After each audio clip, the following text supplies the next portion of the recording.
جس طرح رمضان کریم میں نیکی کی فضیلت بڑھ جاتی ہے، اجر و ثواب بڑھ جاتا ہے، ایسے ہی رمضان کریم میں گناہ کرنے پر عذاب بھی سخت ہے۔ حضرت عبداللہ ابن عباس رضی اللہ عنہما روایت کرتے ہیں کہ رسول کریم علیہ الصلاۃ والتسلیم نے رمضان کریم کے متعلق بیان فرماتے ہوئے ارشاد فرمایا کہ جو اس ماہ میں کوئی نشہ آور چیز پیے یا کسی شخص پر تہمت لگائے یا کوئی گناہ کا کام کرے تو اس کے 1 سال کی نیکیاں برباد ہو جائیں گی۔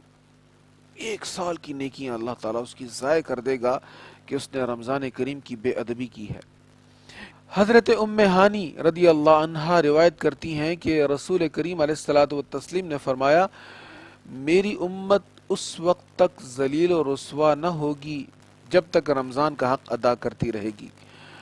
حضور صلی اللہ تعالیٰ علیہ وآلہ وسلم سے اس کے بارے میں وضاحت پوچھی گئی تو آپ نے فرمایا، جس نے رمضان کریم میں شراب پی یا زنا کیا تو آنے والے رمضان تک اللہ تعالی اور اس کے تمام فرشتے اس پر لعنت بھیجتے رہیں گے۔ آنے والے رمضان تک پورا سال